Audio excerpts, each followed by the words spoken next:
Ndërkohë Vjosa Osmani, po mirëfilli ta donte lidhjen demokratike të Kosovës, po mirëfilli të ishte adhuruese e flakt të kësaj trashëgimie politike, dotuaj që me vullnet të plot të mos rikandidonte për të mos e vendosur në pozicion të palakmueshëm subjektin e saj politik. Vjosa Osmani do duhet të tërhiqej sepse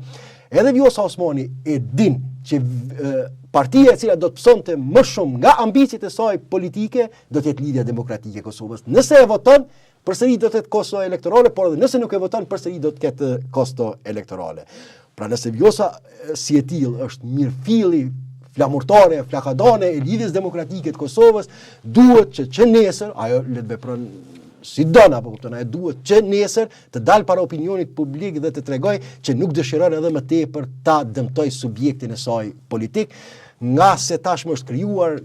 klima në këtë drejtim që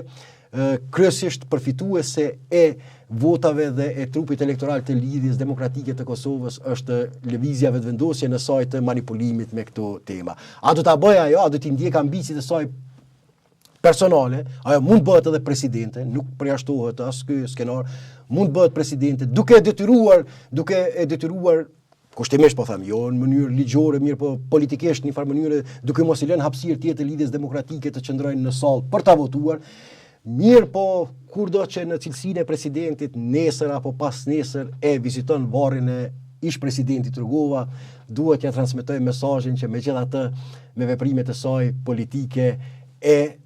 varrosi edhe trashëgiminë e tij politike. Pra